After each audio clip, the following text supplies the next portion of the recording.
three news stories for you. Firstly, 2 days ago, Oromia regional government accused Oromo Liberation Army of having killed family members of former president of Oromia region, Alimayehu Etomsa. Now, Oromo Liberation Army has issued a statement in response to the allegations leveled by Oromia regional government. Secondly, today AFP published a news story. The writer is claiming that Tigray-backed social media activists are using Muslim religious card to stop Turkey, Iran, and the UAE from arming Ethiopian government. How true is this writer's claim? If we add religious color to this war, don't you think that the war will become deadlier? It will lead to more hatred. We'll have a look at the news story published by AFP.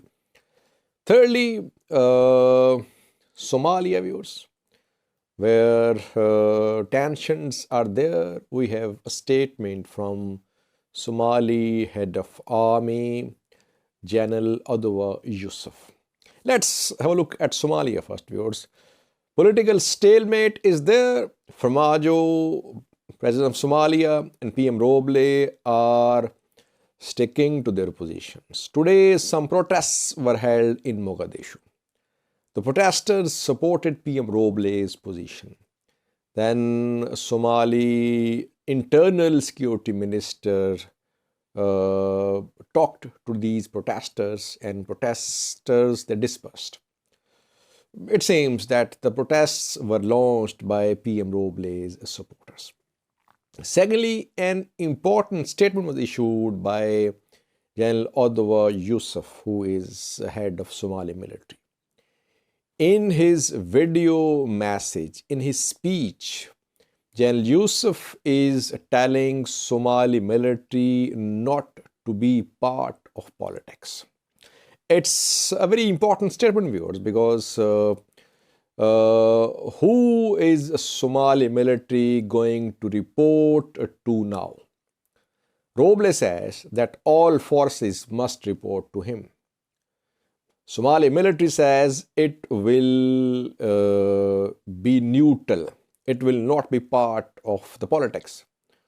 So then who will command this military? Farmajo, President, or PM Roble? Several questions, viewers. And if Somali military remains neutral, which of the two sides will be at a disadvantage? Roble or Farmajo? Several questions, viewers.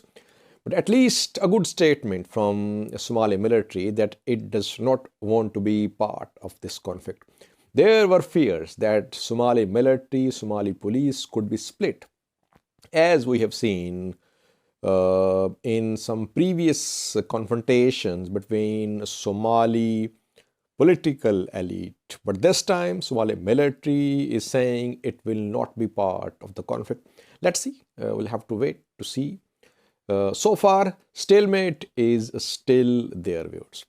Now, secondly, Oromo Liberation Army just 2 hours ago released a statement. The statement was issued in response to Oromia government's claims that OLA members had killed family members of former president of Oromia region, Alimayehu Etomsa. What did Oromo regional government say? It said that on the 25th of December in Jimma zone, 3 brothers of Alimayehu Etomsa, ex-president of Oromia region, were killed by OLA fighters. OLA, Oromo Liberation Army, has rejected these allegations. OLA says that its fighters neither killed Karayo elders nor the family members of Alimayehu Etomsa in Jimma zone.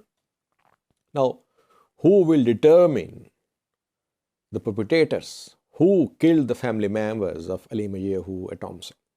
About Karayo, I shared some evidence with you yesterday, that some PP MPs, at least one PP MP has been heard accusing Oromia regional government forces of having killed Karayo elders, who killed the family members of Alimayehu at Tomsa in Jimma. Again, claims, counterclaims, but we'll try to share evidence with you from the ground. We'll try to dig out the facts for you. Lastly, viewers, today AFP published a news story. In the news story, the writer is claiming that Tigray-backed social media activists are using Muslim religious card to stop Turkey, Iran and the UAE from arming Ethiopian government.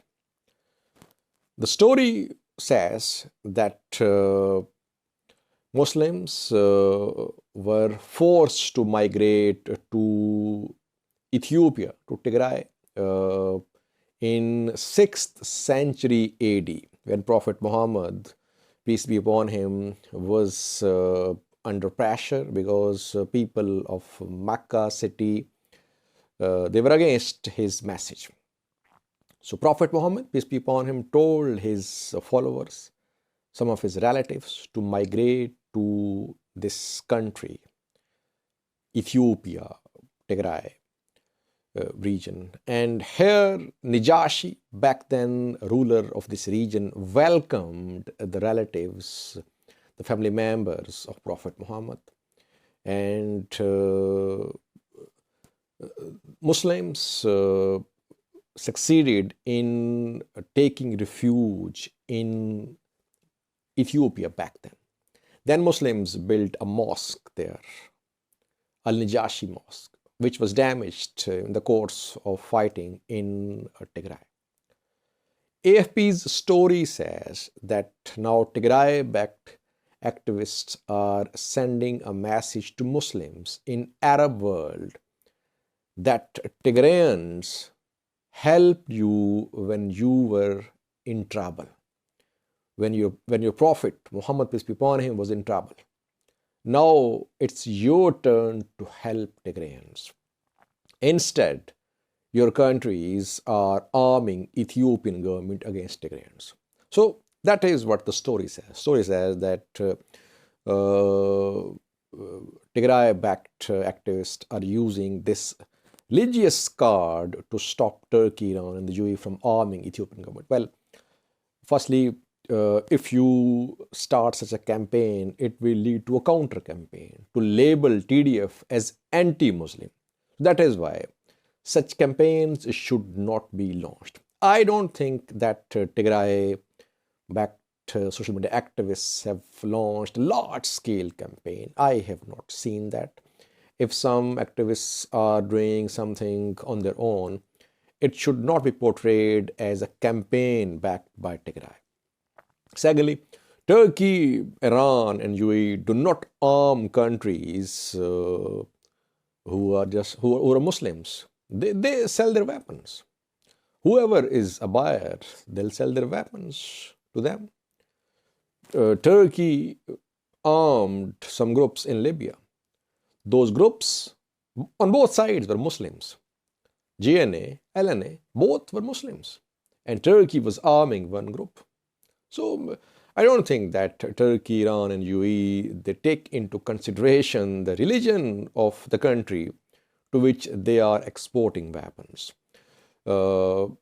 Religious color should not be added to this conflict. The conflict is already very deadly because it has ethnic color to it. If you add religious color as well, it will make the conflict deadlier and dirtier. So that is why all sides should keep religion aside. This is not a religious war. It was basically a political war between political elite of Ethiopia. It has ethnic color too. All sides should avoid using religion to support and further their narrative. Thank you for watching.